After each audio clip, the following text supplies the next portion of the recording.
My treasure here lies in myself and my friends. Whatever possessions we gain by our sword cannot be sure or long-lasting, but the love that's gained by kindness and moderation is certain and durable. Heaven cannot brook two sons, neither can the earth brook two masters. Oh, how fortunate are the youth to have found Homer as the herald of your glory. Through every generation of the human race, there's been a constant war forever raging, a war with fear.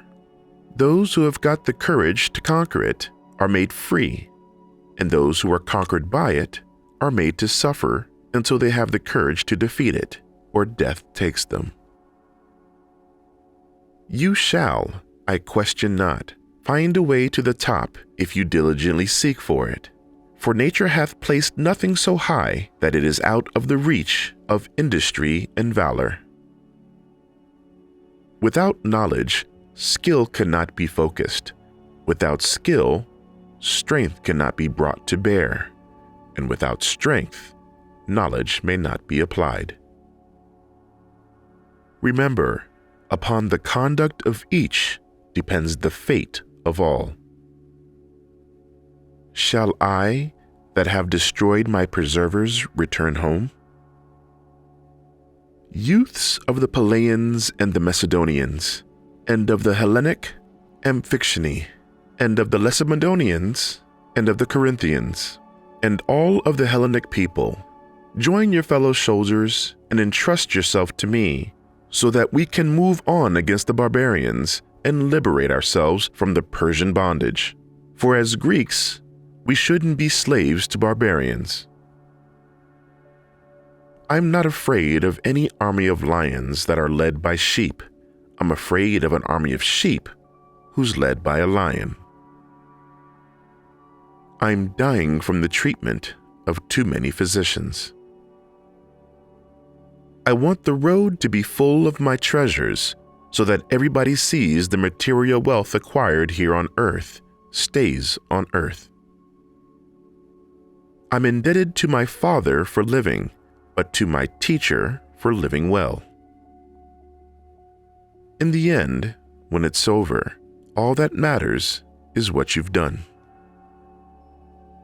I want the best doctors to carry my coffin to demonstrate that in the face of death, even the best doctors in the world have no power to heal.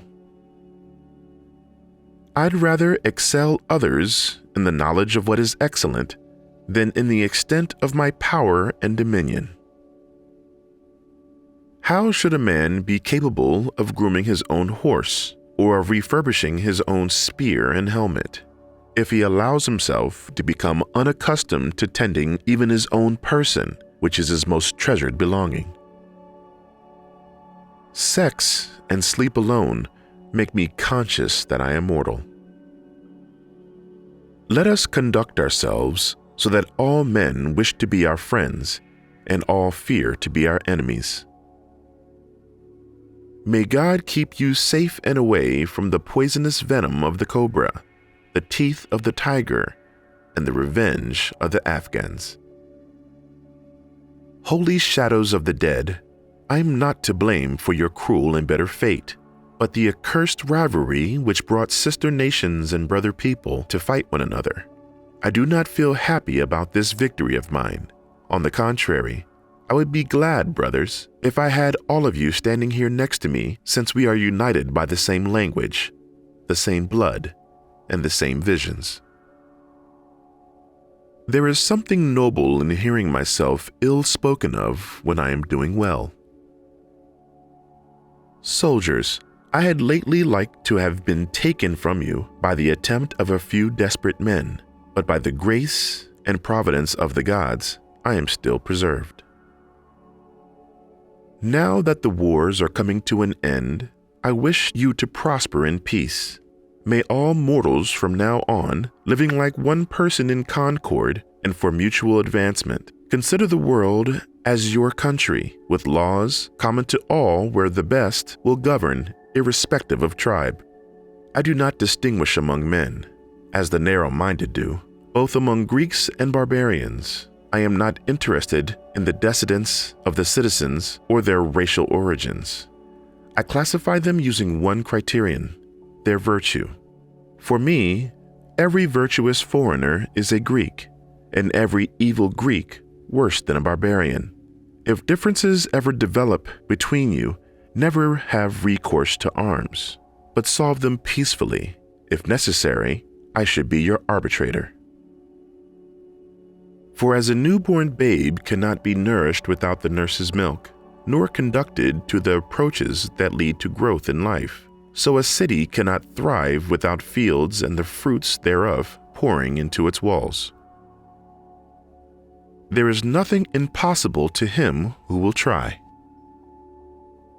Now you fear punishment and beg for your lives, so I will let you free, if not for any other reason, so that you can see the difference between a Greek king and a barbarian tyrant. So do not expect to suffer any harm from me. A king does not kill messengers. The end and object of conquest are to avoid doing the same thing as the conquered. Toil and risk are the prices of glory, but it is a lovely thing to live without courage and die leaving an everlasting fame.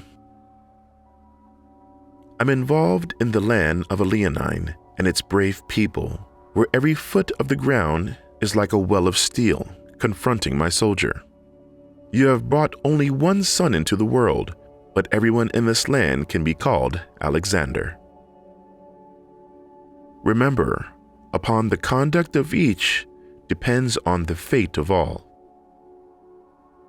True love never has a happy ending, because there's no ending to true love. Glory crowns the deeds of those who expose themselves to toils and dangers. My logisticians are a humorous lot. They know if my campaign fails, they are the first ones I will slay. When we give someone our time, we actually have given a portion of our life that we'll never take back. Bury my body and do not build any monument.